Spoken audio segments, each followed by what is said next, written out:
Markanda start है। मारकंडा जी यहीं से शुरू है, यानी कि जल रूप में यहीं विराजमान है मारकंडा जी। लगभग सारे फ्रूट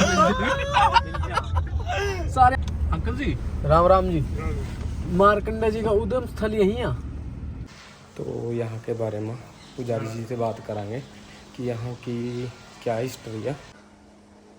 स्वरूप दिखाया तो मृकंडू जी की जो इच्छा थी वो, यानी कि 71 बार सतयुग आएगा, 71 बार त्रेता, 71 बार द्वापर, 71 बार कलयुग।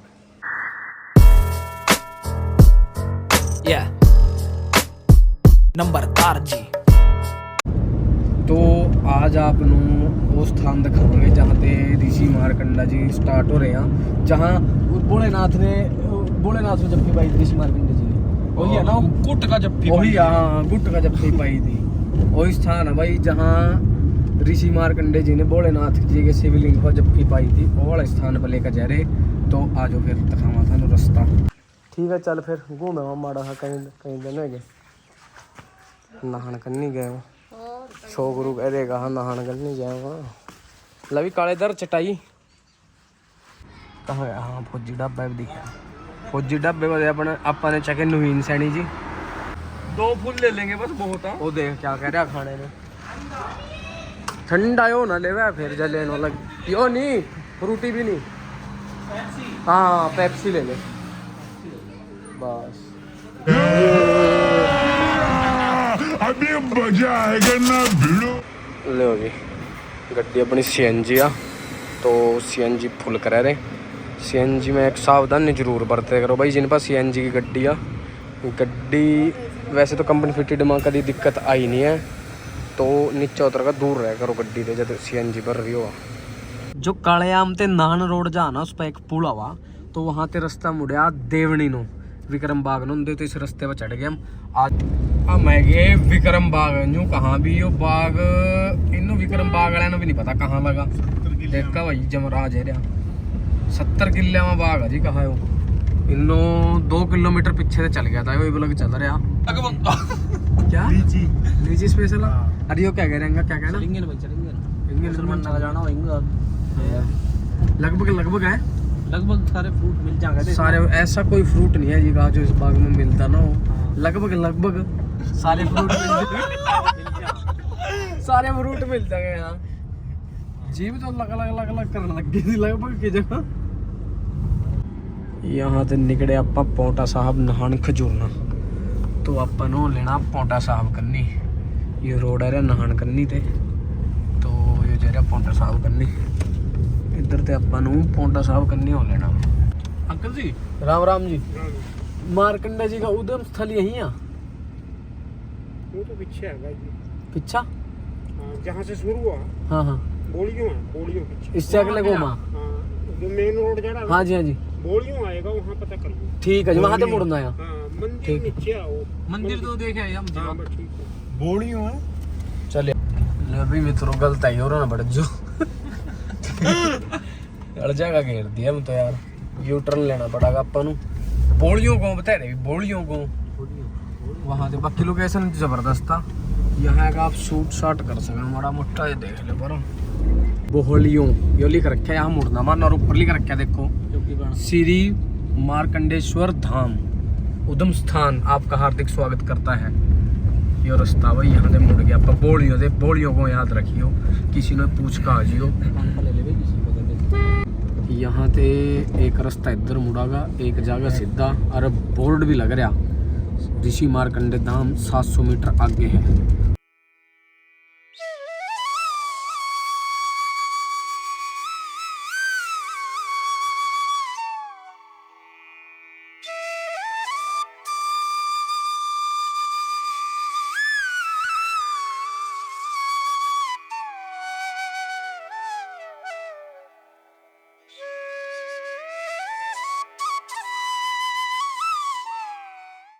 यहाँ ते मोड़नी भाई गड्डी अपन ऋषि मार्कंडे धाम 200 मीटर।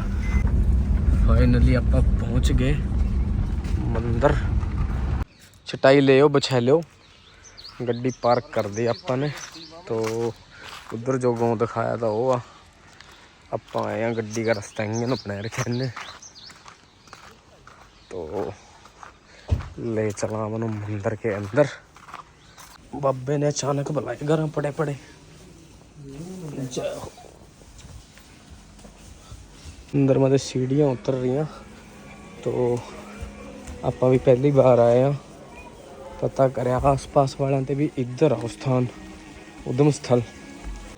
यो पवित्र जगह जहाँ ते श्री मार्कंडे जी का उद्यम स्थल है। जो यहाँ ते एक ही धारा में पानी बह रहा है। मैं अपने और पास से दिखाऊँ, ये देखो यो उद्यम स्थल। और इस जगह पर ऋषि मार्कंडे जी ने भगवान शिव नू जप्फी पाई थी, वो जगह है। बाकी डिटेल आगे पंडित जी से पूछेंगे, वो सारा कुछ बताओगे यहाँ के जो पुजारी हैं। तो यहाँ के बारे में पुजारी जी से बात कराएंगे कि यहाँ की क्या हिस्ट्री है, तो क्या मान्यता है। आगे यहाँ की हिस्ट्री की क्या मान्यता है और क्या हिस्ट्री है। शुरू से बताऊँ, जहाँ से चले मार्कंडा जी वहीं से। मार्कंडे जी के पिताजी का नाम ऋषि मृकंडू। इनके कोई संतान नहीं थी मृकंडू ऋषि जी के।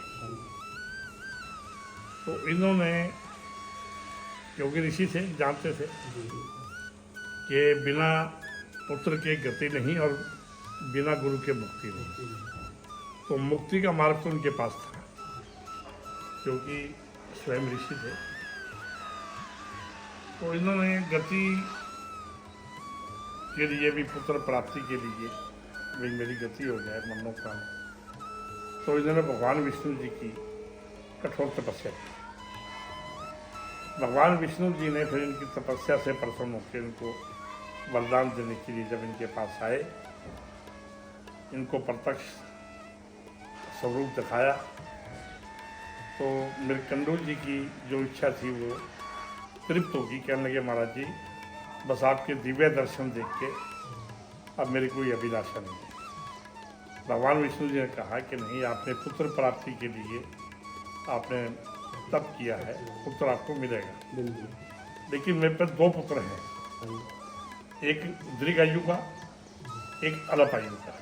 दीर्घायु होने के लंबी आयु का, जो हर प्रकार से अवगुण से संपन्न होगा। अवगुण मतलब शराबी भी होगा, मांसाहारी भी होगा, राक्षस वृत्ति से होगा। और जो अल्प आयु का है वो सर्वगुण संपन्न होगा, मतलब उसमें हर प्रकार के गुण होंगे। उन्होंने कहा, महाराज जी हे भगवान, हम तो ऋषि हैं, आप हमें अल्प आयु का ही दे दो। तो भगवान विष्णु जी ने तथास्तु बोल के इनको वरदान दिया, और ये वरदान दिया कि मैं तुम्हारे यहाँ अपने अंश रूप से उत्पन्न होऊंगा। यानी कि मार्कंडेय जी जो हैं ये विष्णुवंशी हैं। तो भगवान विष्णु जी के अंश से जब ये उत्पन्न हुए, तो भगवान विष्णुवंशी के अंशी भी हैं, तो त्रिकालदर्शी भी हैं। तो इनकी आयु बताई गई 12 वर्ष या 16 वर्ष। लेकिन वो 12 या 16 वर्ष जो आयु है वो आपकी हमारी मृत्यु रोकती नहीं। वो ब्रह्मा जी के 12 वर्ष। अब ब्रह्मा जी का एक दिन कितना बड़ा है, जो ये युगों की चौकड़ी आती है, सतयुग, त्रेता युग, द्वापर, कलयुग, जब ये चौकड़ी 71 बार आएगी, यानी कि 71 बार सतयुग आएगा, 71 बार त्रेता, 71 बार द्वापर, 71 बार कलयुग, तब एक मनवंतर होता है। जब 14 मनवंतर आते हैं, कैलकुलेट करके 984 युगों का ब्रह्मा जी का एक दिन, इतने समय की इनकी रात्रि। कलयुग की जो आयु है वो 4,32,000 वर्ष है, और द्वापर की से दुगनी है, 8,64,000 वर्ष। त्रेता की से तिगुनी है, सतयुग की से 4 गुना है। तो वो ब्रह्मा जी की जो आयु है वो मार्कंडा जी की है। आपकी हमारी मृत्यु रोकती है। अभी तो कहते हैं कि जी मार्कंडा जी तो बालक है, नहीं, मार्कंडा जी का विवाह भी हुआ है। ये किसी को जानकारी नहीं है इसकी इसमें, लेकिन शास्त्रों में वर्णन है, मार्कंडेय पुराण के अंदर ये वर्णन है। तो जब मार्कंडा जी 10 वर्ष के हो गए, 2 वर्ष के शेष रह गए, उस समय आयु भी लंबी होती सबकी। शास्त्रों में हमारे उल्लेख है कि जो तप किया करते थे 84,000 वर्ष तक तपस्या किया करते थे, 80,000 वर्ष तपस्या किया करते थे, ऐसा शास्त्रों में बताया। तो जब मार्कंडा जी 10 वर्ष के हो गए तो मृकंडू जी फिर चिंतित हो गए कि इसकी तो आयु सिर्फ 2 वर्ष रहेगी, मैं तो फिर निसंतान हो जाऊंगा। और क्योंकि मार्कंडा जी त्रिकालदर्शी हैं तो उन्होंने जान लिया कि मेरे पिताजी मेरी वजह से दुखी हैं। उन्होंने कहा, पिताजी आप क्यों चिंतित हैं? नहीं बेटा, कोई ऐसी बात नहीं। इनका जो मूल निवास स्थान है मृकंडू जी का, कलैत मंडी के पास मटोर नामक एक ग्राम है, वहाँ इनका जन्म हुआ था मार्कंडा जी का। नहीं, ये अम्बाले के पास है, कैथल रोड पे। तो मार्कंडा जी ने कहा, पिताजी कोई ऐसी उपाय नहीं है जिससे मेरी मृत्यु ना हो। चले गए, उपाय तो है, उसके लिए फिर कठोर तप करना पड़ेगा। क्या जी मैं तैयार हूँ तप करने के लिए। तो मार्कंडा जी को इनके पिताजी ने इनको मंत्र दिया महामृत्युंजय का, यानी कि इनके पिताजी ही इनके गुरु बने। महामृत्युंजय का मतलब है मृत्युंजय, यानी कि मृत्यु को जीतने वाला। तो वो मंत्र लेके वहाँ से चले। इनका प्रथम जो पड़ाव पड़ा हमारे पास ही, यहाँ कुटासन देवी मंदिर है, तो वहाँ इनका पड़ाव पड़ा सबसे पहले। इनके तप के प्रभाव से जो वहाँ देवी पहले से विराजमान थी वो प्रकट हो गई। कहने लगे, माता ये तो आपका स्थान है, मैं चलता हूँ यहाँ से। अब पहले ऋषि मुनि जो थे वो स्थान देखते थे जहाँ जल हो और लकड़ी हो। तो फिर मार्कंडा जी यहाँ आए इस स्थान पे, यहाँ के उन्होंने तप किया। फिर तपस्या होने के बाद जब वो समय भी आना था जब मार्कंडा जी को लेने के लिए यमदूत आए, तो इनके अंदर इतना तप का तेज था, इतना अग्नि थी इनके अंदर मार्कंडा जी में, कि यमदूत इन तक नहीं पहुँच सके, वापस चले गए। जाके यमराज को बोले कि महाराज वो हमारे बस के नहीं है, उनमें तो बड़ी भारी अग्नि है, बहुत तेज है उनके अंदर। फिर वो यमराज ने कहा, इसका तो कोई दिव्य शक्ति है, कोई देववृत्ति है। फिर धर्मराज का रूप लेके मार्कंडा जी को लेने आए यहाँ, क्योंकि दुष्टों को लेने के लिए यमराज आते हैं और देववृत्ति वालों को लेने के लिए धर्मराज आते हैं। तो जब धर्मराज जी यहाँ आए उनको लेने के लिए, तो वो भी मार्कंडा जी के नज़दीक नहीं पहुँच सके। उन्होंने फिर यमपास का इस्तेमाल किया।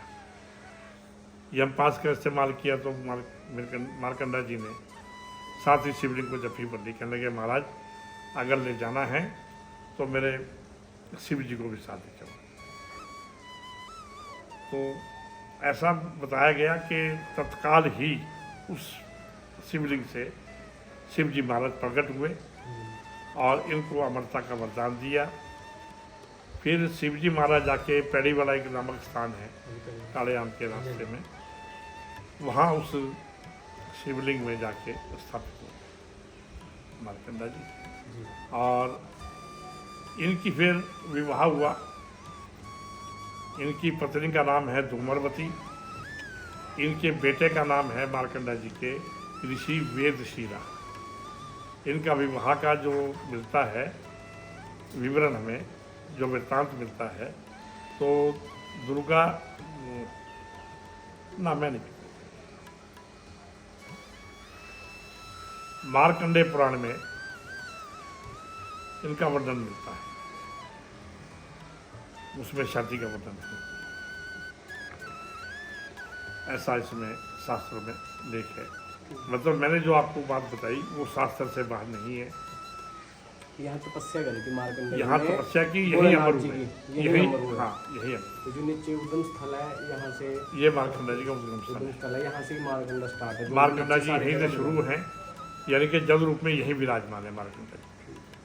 फिर ये अपने घर गए, अमर होने के बाद उधर तो मृकंडू जी चिंतित हो रहे थे हाँ जी कि अभी आज बेटे का आखिरी दिन है, क्योंकि वो भी ज्योतिषाचार्य थे। हाँ जी गुरु को तो उन्होंने कहा भी आज तो मेरे बेटे का अंतिम दिन है और पता नहीं कहाँ होगा। फिर जैसे ही ये मार्कंडा जी वहाँ पहुँचे तो वो हर्षोल्लित हो गए एकदम देख के बेटे को भी, ये तो जीवित है। और मतलब उन्होंने मन में ध्यान लगाया भी जो मैंने मंत्र दिया था वो इसका सही रूप से कामयाब हो गया, उसमें इसको पूर्ण सफलता मिली है। फिर इनका विवाह हुआ मार्कंडा जी का। फिर इन्होंने दुर्गा सप्तशती नामक पुस्तक वो इन्होंने रची है, रचयिता है उसके। अगर मार्कंडा जी दुर्गा सप्तशती ना लिखते तो हमें देवियों का ज्ञान नहीं होना था। अभी जैसे नवरात्रे आ रहे हैं तो मेरा तो ये कहना है कि जो इस वीडियो को देख रहे हैं श्रद्धालु, तो उनसे यही प्रार्थना है कि वो नवरात्रों में मार्कंडा जी के मंदिर में जरूर जाएं। यहाँ भी कभी प्रोग्राम होता है? मतलब यहाँ हर वर्ष बसंत पंचमी से 5 दिन पहले महामृत्युंजय यज्ञ होता है और बसंत पंचमी को पूर्णाहुति पड़ती है, क्योंकि सरस्वती नदी का भी उद्गम स्थान इसी स्थान से माना गया, ऐसा शास्त्रों में उल्लेख है। फिर हमने उसका कॉम्बिनेशन करके, क्योंकि मूल मंत्र मार्कंडा जी का महामृत्युंजय, बसंत पंचमी सरस्वती दिवस होता है, तो उस दिन हमने उसकी पूर्णाहुति रखी हुई है। हर वर्ष होता है। अब के 23वां यज्ञ था 2 फरवरी 2025 को 23वां यज्ञ। अब अगले साल फरवरी अब में अगले आएगा। साल अब फरवरी के जनवरी में आसपास। आएगा, जनवरी में? जनवरी में। ठीक है, हाँ 2026 जनवरी। 26 जनवरी। 14 ये अभी देख के तारीख देखनी पड़ेगी, बसंत पंचमी से 5 दिन पहले। 5 दिन पहले प्रतिपदा को यज्ञ शुरू हो जाता है और बसंत पंचमी को यज्ञ पूर्ण हो जाता है। ऊपर जो आपने देखे होंगे हवनकुंड है बने हुए, हाँ जी हाँ जी। वो 5 कुंड यहीं हवन। हमारी गड्डी में पंचर हो गया था तो यहाँ के लोग बहुत हेल्पफुल हैं। अपनी गड्डी ठहका नीचा रोड पर 4-5 किलोमीटर है हमारा पंचर लगवाया। फिर हम वापस है का मैंने अपना टायर जोड़ा तो जाकर हम यहाँ ते अपने घर चले।